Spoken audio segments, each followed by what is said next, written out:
Hi, this is Revathi. Welcome to అందమైన కథల పొదిరిల్లు. Video చూస్తున్న ప్రతి ఒక్కరికి, అలాగే లైక్స్, కామెంట్స్తో ఎంకరేజ్ చేస్తున్న వారందరికీ నా హృదయపూర్వక ధన్యవాదాలు. నీ తనుకే ఎపిసోడ్ నెంబర్ 112. అలా కళ్ళు తిరిగి స్పృహ కోల్పోయిన కళ్యాణ్ ఛాతీ మీద వాలిపోతుంది మైథిలి. ఏమైంది ఎనిమి అంటూ తన వెన్ను మీద చేయి వేసి దగ్గరికి తీసుకుంటాడు.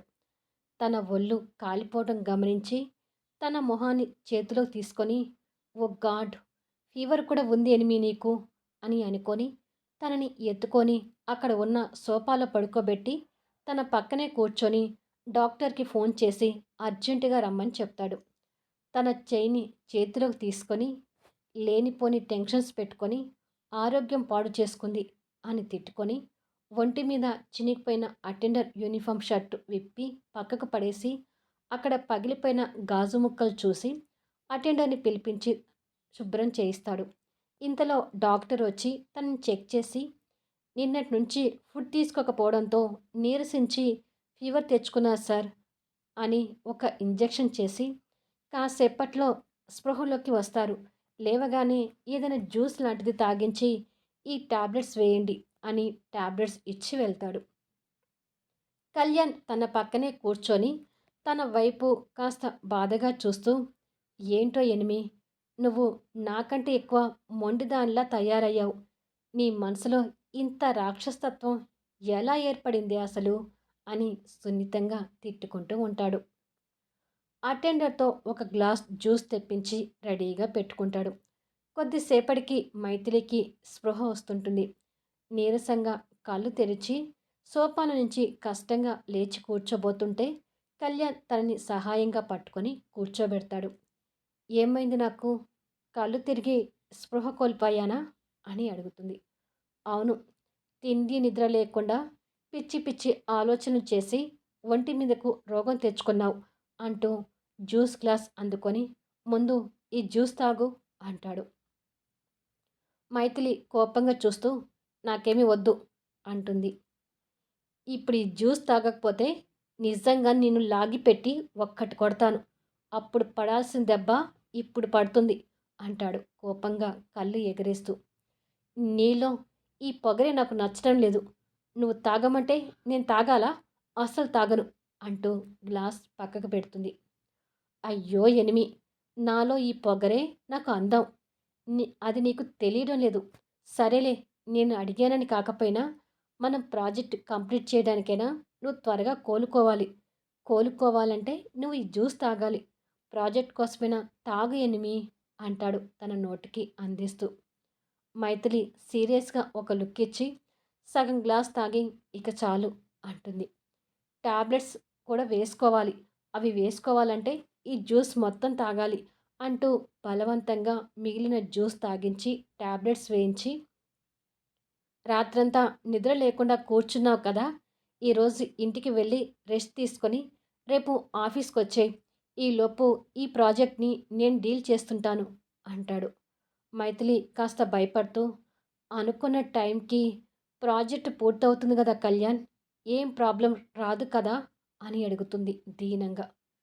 కొట్టానంటేనా అని కోపంగా తన మీదకి చెయ్యి లేపుతాడు. దాంతో మైథిలి కాస్త భయపడి ముడుచుకొని కళ్ళు మూసుకుంటుంది.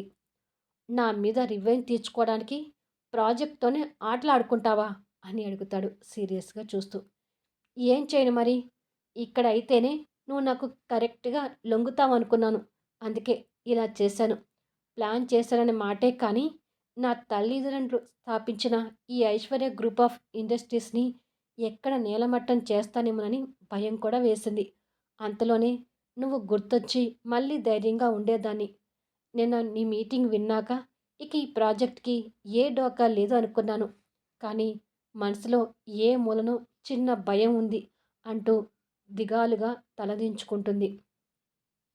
కళ్యాణ్ తన మొహాన్ని పైకి లేపి, ఎలాంటి భయం లేదు ఎనిమి, నేనున్నాను కదా. ఈ ప్రాజెక్ట్తోనే నిన్ను ఇంకా ట్రైన్ చేసి ఎలాంటి ప్రాజెక్ట్ అయినా డీల్ చేయగలిగే సామర్థ్యాన్ని నీకు కలిగిస్తాను. నీకు నా హెల్ప్ లేకపోయినా ఈ కంపెనీకి నెంబర్ 1 స్థానంలో నిలబెట్టే ధైర్యం నీకు కల్పిస్తాను. సరేనా అంటాడు. ఏంటి ఎమోషనల్ డైలాగ్స్ చెప్తున్నావు? ఇలా చెప్తే నేను మళ్ళీ నీకు పడిపోతాననుకుంటున్నావా? నెవ్వర్. నువ్వు ఈ మనసు మీద కొట్టింది మామూలు దెబ్బ కాదు. జీవితంలో ఎప్పుడు కోలుకోలేని, మర్చిపోలేని దెబ్బ కొట్టావు. నిన్ను చూస్తేనే చాలు తనువు సేల్ అగ్రిమెంట్ మీద నాతో సైన్ చేయించుకున్నది గుర్తొస్తుంది. ఐ హేట్ యూ కళ్యాణ్ అంటుంది కసిగా. ఇప్పుడు నన్ను ప్రేమించమని నీకు ఎవరు చెప్పారు ఎనిమి? నన్ను హేట్ చేస్తూ ఉంటేనే నీకైనా నాకైనా మంచిది. ఏదో నీ మీద నీకు కాన్ఫిడెన్స్ తెప్పించడానికి ఇలా మాట్లాడుతుంటే ఎమోషనల్ డైలాగ్స్ అంటున్నావేంటి? నా మెంటాలిటీకి అలా మాట్లాడడం రాదు. నీ దగ్గర అసలే మాట్లాడలేను. సో అనవసరంగా నువ్వు ఏదేదో ఊహించుకోకు అంటాడు కాస్త కోపంగా. మైథిలి ఒక లుక్ ఇచ్చి ఊరుకుంటుంది. సరే డ్రైవర్ని తీసుకొని ఇంటికి వెళ్ళు. నేను డ్రైవర్కి ఫోన్ చేస్తాను అని కాల్ చేసి కార్ రెడీగా పెట్టమంటాడు. అలాగే అని మైథిలి లేచి నిలబడుతుంది. కార్ దాకా నేను కూడా వస్తాను పదా అంటూ తన భుజం చుట్టూ చెయ్యి వేస్తాడు. ఇదే అడ్వాంటేజ్ తీసుకోవడం అంటే అని భుజం మీద ఉన్న కళ్యాణ్ చేయిని కోపంగా తోసేస్తుంది. నేను అడ్వాంటేజ్ తీసుకున్నా నువ్వు అడ్డు చెప్పడానికి వీల్లేదెనిమి. నీ తనువు నాది. అది ఎప్పటికైనా నా సొంతం కావాల్సిందే అని నువ్వు కూడా గట్టిగా ఫిక్స్ అయిపోతే మంచిది అని అంటుండగా కళ్యాణ్ పక్కగా టేబుల్ మీద ఉన్న మైథిలి ఫోన్ రింగ్ అవుతుంటుంది. చూసావా నాది కరెక్ట్ అనడానికి ఫోన్ రింగ్ అయింది అంటూ కాలర్ ఎగరేస్తాడు. నీ కాలర్ తర్వాత ఎగరేసుకోవచ్చు, ముందు నా ఫోన్ ఇవ్వు అంటుంది కోపంగా. కళ్యాణ్ ఆ ఫోన్ తీసుకొని స్క్రీన్ మీద చూసేసరికి మొహం వాడిపోతుంటుంది. మైథిలి అది ఆశ్చర్యంగా చూస్తూ కాకరకాయ రసం తాగినట్టు మొహం అలా పెట్టావేంటి? నాకు ఫోన్ చేసేది ఎవరు అని అడుగుతుంది. నా పెళ్ళాం అంటాడు కాస్త కోపంగా. మైథిలి అర్థం కానట్టుగా చూస్తూ నీకు పెళ్ళాం కూడా ఉంటుందా అని అంటూ కళ్యాణ్ చేతిలో ఉన్న ఫోన్ స్క్రీన్ చూసేసరికి మోహన్ కాలింగ్ అని కనిపిస్తుంటుంది. మైథిలి చిన్నగా నవ్వుకొని మోహన్ నీకు కాల్ మోహన్ నీకు పెళ్ళాం ఏంటి అని అర్థం కానట్టుగా అడుగుతుంది. నేను అతనికి మొగుడినైతే అతను నాకు పెళ్ళామే కదా అయ్యేది. ఆ ఉద్దేశంతో అన్నానులే అంటూ స్పీకర్ ఆన్ చేసి నా పెళ్ళాంతో మాట్లాడు అంటాడు. కళ్యాణ్ ఈర్షని చూస్తూనే అలో మోహన్ అంటుంది మైథిలి. హెల్త్ ఎలా ఉంది మైథిలి అని అడుగుతాడు. బాగుంది మోహన్, కాస్త రెస్ట్ తీసుకుందామని ఇంటికి వెళ్తున్నాను. అన్నట్టు మొన్న నీకు కూడా హెల్త్ బాగాలేదని చెప్పావు కదా, ఇప్పుడు ఎలా ఉంది అని అడుగుతుంది. అబ్బో, ఒకరి మీద ఒకరికి తెగ కేరింగ్ కారిపోతుందే అని సాగదీస్తూ తిట్టుకుంటాడు మనసులో. ఇప్పుడు పర్వాలేదు మైథిలి, కోలుకున్నాను. ఇంతకీ నా మొగుడు ఇవాళ ఆఫీస్కి వచ్చాడా అని అడుగుతాడు మోహన్ కూడా. మైథిలి ఆశ్చర్యంగా కళ్యాణ్ వైపు చూస్తూ మొగుడు ఎవరు మోహన్ అంటుంది. ఉన్నాడు కదా ఆ కళ్యాణ్, నాకు కాబోయే భార్య వెంట పడేవాడు నాకు మొగుడేగా అయ్యేది అంటాడు కళ్యాణ్ మీద కోపంతో. కళ్యాణ్ కూడా కోపంతో పిడికిలి బిగించుకొని నీకు బాగా ఎక్కువైందిరా మోహన్గా, నువ్వు వస్తే నీ అంతు చూద్దామని నీ మొగుడిగా వెయిట్ చేస్తున్నాను అని మనసులో తిట్టుకుంటాడు. కళ్యాణ్ పరిస్థితికి మైథిలి కసిగా నవ్వుకుంటుంది. మరో నెల రోజుల్లో నేను ఇండియా వస్తున్నాను మైథిలి అంటాడు మోహన్. ఓ గుడ్, అప్పటికి మా ప్రాజెక్ట్ కూడా అయిపోయి నేను కూడా కాస్త ఫ్రీ అవుతాను అంటుంది కాస్త సంతోషపడుతూ. అప్పటికే కళ్యాణ్ నరాలు కోపంతో బిగుసుకుపోవడం చూసి సరే మోహన్, నేను ఇంటికి వెళ్ళాక కాల్ చేస్తాను అని కాల్ కట్ చేసి కళ్యాణ్ వైపు చూస్తుంటుంది. కళ్యాణ్ అప్పటికే కల్లెర చేసి తన వైపు చూస్తుంటాడు. అతడి కోపాన్ని పట్టించుకున్నట్టుగా నిర్లక్ష్యంగా చూస్తూ రేపు కలుద్దాం కళ్యాణ్ అని 2 అడుగులు ముందుకు వేయబోయేసరికి కళ్ళు తిరుగుతుంటాయి. మైథిలి కళ్ళు మూసి తెరిచేసరికి తను కళ్యాణ్ చేతిలో ఇమ్మిడిపోయి ఉంటుంది. ఒక్కదాన్ని వెళ్ళలేవేనిమి, కార్ దాకా వస్తాను పదా అంటూ తన భుజం చుట్టూ చెయ్యి వేసి బయటికి తీసుకెళ్తుంటాడు.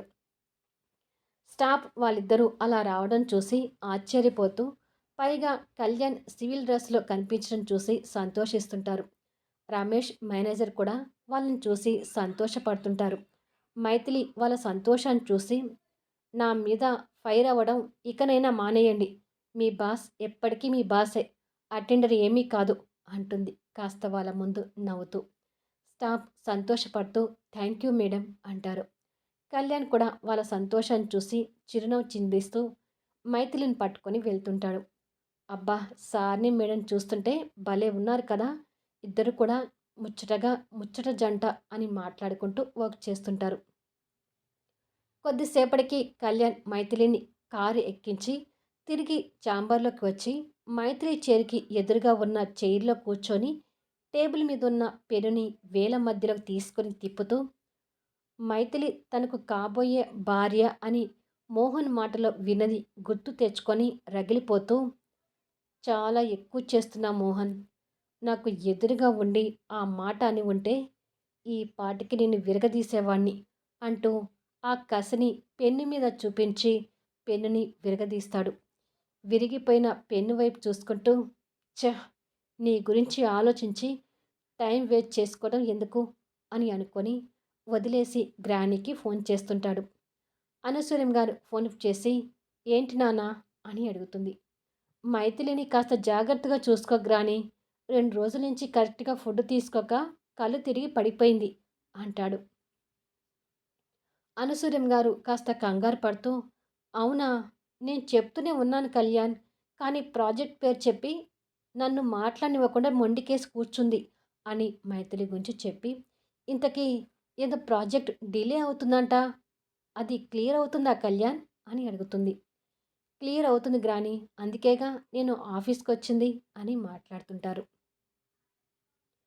ఆ రోజు నైట్ కళ్యాణ్ తన రూమ్‌లో ఏసీ ఆన్ చేసుకొని పడుకొని, మైథిలి కాళ్ళ దగ్గర పడిన గాజు ముక్కలు తీయడం గుర్తు తెచ్చుకుంటూ, కొన్ని క్షణాలకే నేను ఆ పని చేయటానికి చచ్చి బతికాను. కానీ ఎనిమి ఆ అటెండర్ వర్క్ నా దగ్గర సంవత్సరం చేసిందంటే, తను ఇంకెంత ఇబ్బంది పడి ఉండాలి. ఏమైనా నేను మైథిలితో అలా చేయించడం కరెక్ట్ కాదు. ఇంతకీ తన హెల్త్ ఎలా ఉందో ఫోన్ చేసి కనుక్కుందాం అని తనకి కాల్ చేస్తుంటాడు. ఆ ఫోన్ కంటిన్యూగా ఎంగేజ్డ్ వస్తుంటుంది. బెడ్ మీద నుంచి లేచి ఇంతసేపు ఎవరితో మాట్లాడుతుంది అని చిరాకు పడుతూ వాళ్ళ గ్రానీకి ఫోన్ చేస్తాడు. గ్రానీ లిఫ్ట్ చేయగానే మైథిలి హెల్త్ ఎలా ఉంది గ్రానీ అని అడుగుతాడు. బాగానే ఉందిరా, నీరసం నుంచి పూర్తిగా కోలుకుంది అని అంటుంది. గుడ్. చాలాసేపు నుంచి తనకి కాల్ చేస్తున్నాను. ఎంగేజ్ వస్తుంది. వాళ్ళ అమ్మగారితో మాట్లాడుతుందా అని అడుగుతాడు. కాదురా, ఇంతకుముందు మోహన్ అని మాట్లాడుతుంటే విన్నాను. అంటే మోహన్‌తోనే మాట్లాడుతుంది అని అంటుంది. అది వినగానే కళ్యాణ్ పళ్ళు నూరుకుంటూ, ఇంతసేపు ఆ మోహన్‌తో ఏం మాట్లాడుతుంది గ్రాని అని అడుగుతాడు. అదేంట్రా అలా అంటావు? కాబోయే భార్యాభర్తలు ఏమైనా మాట్లాడుకోవచ్చు అంటుంది కూల్‌గా. ఇక్కడ కళ్యాణ్ రక్తం ఇంకా మరుగుతూ, గ్రాని నువ్వు కూడా నన్ను మాటలతో కాల్చుకొని తింటున్నావు అని మనసులో అనుకుంటూ ఉండగా, హ్మ్. నీకా అదృష్టం లేదాయా? కాస్త వాళ్ళనైనా అలా మాట్లాడుకోనివ్వు. ఫోన్ చేసి వాళ్ళని డిస్టర్బ్ చేయకు అంటుంది. అబ్బా! గ్రాని వాళ్ళు మాట్లాడుకోవడం ఏమో గానీ, నీ మాటలు నాకు ఇంకా గుచ్చుకుంటున్నాయి అని మనసులో అనుకొని, సరే గ్రాని బాబు నిద్రపోయాడా అని అడుగుతాడు. ఇప్పుడే పాలు పట్టించి నిద్రపుచ్చాను అంటుంది. నువ్వు టాబ్లెట్స్ వేసుకున్నావా గ్రాని అని అడుగుతాడు. వేసుకున్నాను లేరా అని అంటుంది. సరే గ్రాని ఇక ఉంటాను అని ఫోన్ పెట్టేసి మళ్ళీ తనకి ఫోన్ చేస్తుంటాడు. అదే ఎంగేజ్ వస్తుంటుంది. మైథిలి ఫోన్ మాట్లాడుకుంటూనే కళ్యాణ్ మిస్డ్ కాల్స్ నిర్లక్ష్యంగా చూసి వాళ్ళ అమ్మతోనూ సూర్యతోనూ మాట్లాడుతుంటుంది. కళ్యాణ్ చిరాకు పడుతూ తనకు మళ్ళీ ఫోన్ ట్రై చేసి కోపంగా ఫోన్ కిందకేసి కొట్టబోయి, అమ్మో వద్దులే, ఇది పగిలితే మళ్ళీ నాకే బొక్క అని అనుకొని ఫోన్ బెడ్ మీదకి విసిరేసినట్టుగా వేసి తలలోకి 2 చేతులు పొనిచి పట్టుకొని ఇద్దరూ కలిసి గంటలు గంటలు రొమాన్స్‌గా మాట్లాడుకుంటున్నారా అని ఆలోచించి పిడికిల్ని గట్టిగా బిగించుకుంటూ ఆ ఆలోచనే తట్టుకోలేకపోతున్నాను. మోహన్, నువ్వు ఎప్పుడు ఇక్కడికొస్తే అప్పుడు నీతో యుద్ధం చేద్దామని నేను కూడా రెడీగా ఉన్నాను. అసలు మైథిలి తనువుని నేను ఇంకా అనుభవించకపోవడమే నేను చేస్తున్న తప్పు అని అర్థమవుతుంది. ఆ తనువుని అనుభవిస్తే ఇక వీళ్ళ పెళ్లి ప్రోగ్రామ్‌కి పూర్తిగా ఫుల్ స్టాప్ పడుతుంది. కానీ ఇప్పుడు నేను ఏం చేసినా ఆ ప్రభావం ప్రాజెక్ట్ మీద పడుతుంది. ముందు ఈ ప్రాజెక్ట్ కంప్లీట్ కావాలి. ఆ తర్వాత నా కోరికలు తీర్చుకోవడానికి స్కెచ్ గీస్తాను అంటూ విలన్ రూపంలో ఆలోచిస్తుంటాడు. వీడియో ఎలా ఉంది అనేది కామెంట్స్‌లో తెలియచేయండి. అలాగే స్టోరీ మీకు ఇష్టంగా నచ్చుతూ ఉంటే మాత్రం లైక్స్ ఇవ్వడానికి చూడండి. మళ్ళీ నెక్స్ట్ వీడియోలో కలుద్దాము.